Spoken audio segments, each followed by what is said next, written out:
ഇന്നലെ നമ്മൾ SBI ക്ലർക്കിൻ്റെ ഒരു നോട്ടിഫിക്കേഷനെ കുറിച്ച് ഡിസ്കസ് ചെയ്തിരുന്നു. നിങ്ങൾക്ക് മുന്നിൽ മറ്റൊരു നോട്ടിഫിക്കേഷനുമായിട്ടാണ് ഞാൻ ഇന്ന് വന്നിട്ടുള്ളത്. And that is the new India assurance company limited. Banking and finance മേഖലയിൽ ജോലി നോക്കുന്നവരെ സംബന്ധിച്ച് ഇൻഷുറൻസ് മേഖല എന്ന് പറയുന്നത് ഏറ്റവും നല്ല ഒരു മേഖല തന്നെയാണ്. ആൻഡ് 500ഓളം വേക്കൻസികൾ ഓൾ ഇന്ത്യയിൽ ആപ്ലിക്കേഷൻ കോൾ ഫോർ ചെയ്തിട്ടുള്ളത്. നമുക്ക് കേരളത്തിൽ ലോക്കൽ ലാംഗ്വേജ് മലയാളമായിട്ടുള്ളവർക്ക് കേരളത്തിനകത്തുള്ള 40 വേക്കൻസികളാണ് അവൈലബിൾ ആകുന്നത്. കേരളത്തിനകത്തെ വേക്കൻസി മാത്രമാണ്. ഈവൻ നിങ്ങൾക്ക് അതർ സ്റ്റേറ്റിലേക്കും ആപ്ലിക്കേഷൻ കൊടുക്കാവുന്നതാണ്. ആ ഡീറ്റെയിൽസ് ഞാൻ വീഡിയോയിൽ തന്നെ പറയുന്നുണ്ട്. സോ 40 വേക്കൻസി കേരളത്തിനകത്ത് അവൈലബിൾ ആയിട്ടുണ്ട്. ഈ വേക്കൻസികൾ എങ്ങനെ ക്രാക്ക് ചെയ്യാം, എന്താണ് പരീക്ഷ പാറ്റേൺ, എന്താണ് എക്സാമിനേഷൻ എന്നതൊക്കെ നമുക്ക് നോക്കാം. ആദ്യം നമുക്ക് മിനിമം നമ്മൾ അതിന് ക്വാളിഫൈഡ് ആണോ എന്നതാണ് അറിയേണ്ടത്. സോ നമ്മുടെ age 21 ഇയേഴ്സും maximum 30 ഇയേഴ്സുമാണ്.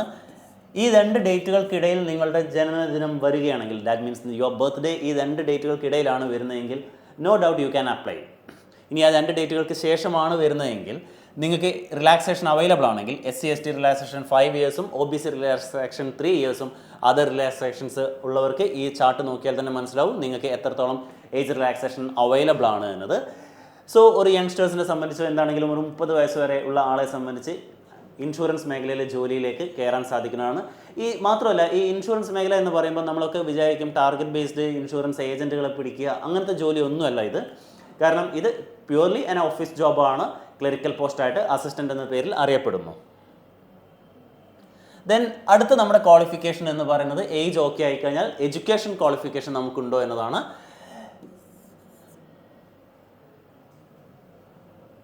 As usual any discipline, ഏതെങ്കിലും ഡിസിപ്ലിനിലുള്ള ഗ്രാജുവേഷൻ ഡിഗ്രി മാത്രം മതി.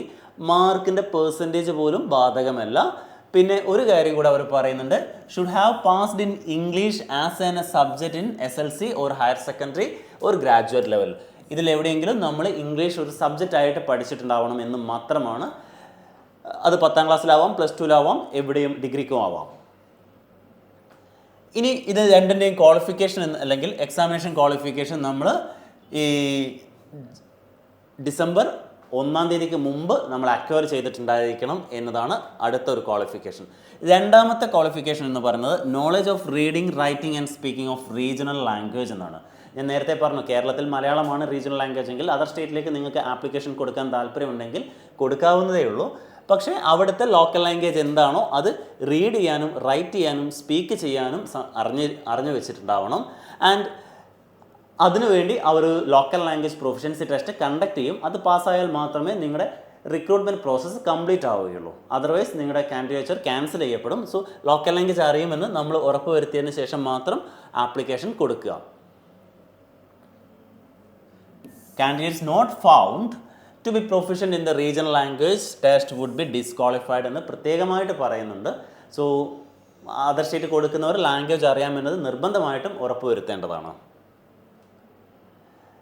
ദെൻ ദ സെലക്ഷൻ പ്രൊസീജിയർ ആണ് അടുത്ത് നമ്മൾ നോക്കുന്നത്. സെലക്ഷൻ പ്രൊസീജിയർ ബാങ്കിങ് മേഖലയിലുള്ളവരെ സംബന്ധിച്ച് അറിയുന്ന അതേ സിലബസിനകത്ത് നടക്കുന്ന ഒരു പാറ്റേൺ തന്നെയാണ്. കാരണം 100 ചോദ്യം, 100 മാർക്ക്, 60 മിനിറ്റ്, ഇൻഡിവിജ്വൽ ടൈമർ 20-20-20 എന്ന രീതിയിൽ QAക്കും റീസണിങ്ങിനും ഇംഗ്ലീഷിനും. ദെൻ അവരൊരു കട്ട് ഓഫ് മാർക്കുകൾ തീരുമാനിക്കുന്നു. ദെൻ ആഫ്റ്റർ ഒരു മെയിൻസ് എക്സാമിനേഷനാണ് പിന്നെ വരുന്നത്. Tier 2 main examination. Main examination 250 മാർക്സിലാണ്. 5 സെക്ഷനായിട്ട് 2 മണിക്കൂർ വീതമുള്ള സെഷൻസ്, അതായത് 5 സെഷൻസിലായിട്ട് ടോട്ടൽ 2 മണിക്കൂറുള്ള ഒരു എക്സാമിനേഷനാണ് അവർ നമുക്കായിട്ട് മെയിൻ എക്സാമിനേഷനായിട്ട് ഒരുക്കി വെച്ചിരിക്കുന്നത്.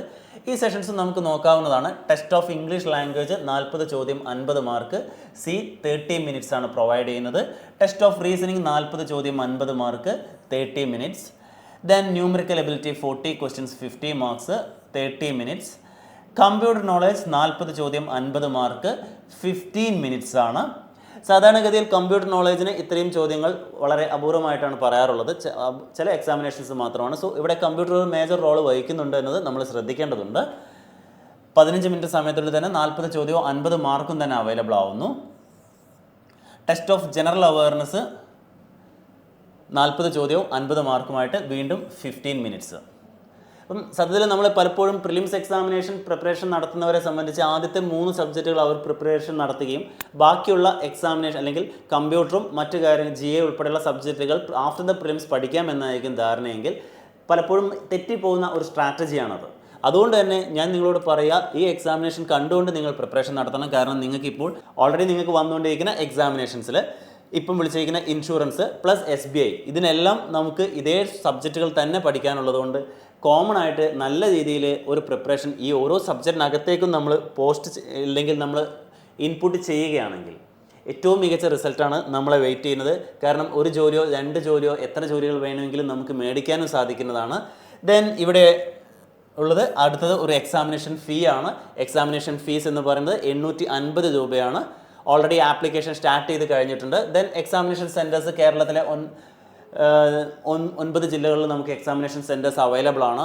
സോ എവിടെയാണെങ്കിലും നിങ്ങൾക്ക് കൺവീനിയൻസിൽ നിങ്ങൾക്ക് എക്സാമിനേഷൻ സെൻറ്റർ അലോട്ടഡ് ആണ്. ഇപ്പം ഇത്രയും കാര്യങ്ങളാണ് ഈ നോട്ടിഫിക്കേഷനിൽ മേജറായിട്ട് നമുക്ക് ശ്രദ്ധിക്കാനുള്ളത്. ദെൻ മറ്റൊരു കാര്യം പറയാനുള്ളത്, അതായത് ന്യൂ ഇന്ത്യ അഷുറൻസിൽ ഈ ഒരു ചാർട്ട് കൂടെ നമ്മൾ നോക്കേണ്ടതുണ്ട്. ബിക്കോസ് ഓൾറെഡി ആപ്ലിക്കേഷൻ നമുക്ക് 17-ാം തീയതി മുതൽ സ്റ്റാർട്ട് ചെയ്തിട്ടുണ്ട്. ജാനുവരി 1-ാം തീയതി വരെ നമുക്ക് അപേക്ഷ അയക്കാൻ സാധിക്കുന്നതാണ്.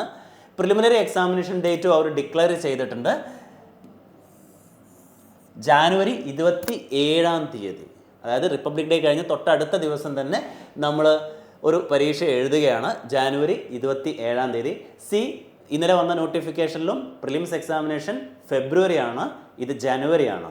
സോ നമുക്ക് ഒന്ന് ആലോചിച്ച് നോക്കിയാൽ ഒരേ സീസണിലാണ് നമുക്ക് ഒരുപാട് പ്രിലിംസ് പരീക്ഷകൾ വന്നുകൊണ്ടിരിക്കുന്നത്. ദെൻ ഓൺലൈൻ മെയിൻ എക്സാമിനേഷൻ എന്ന് പറയുന്നത് മാർച്ച് 2-ാം തീയതി സൺഡേ ആണ്.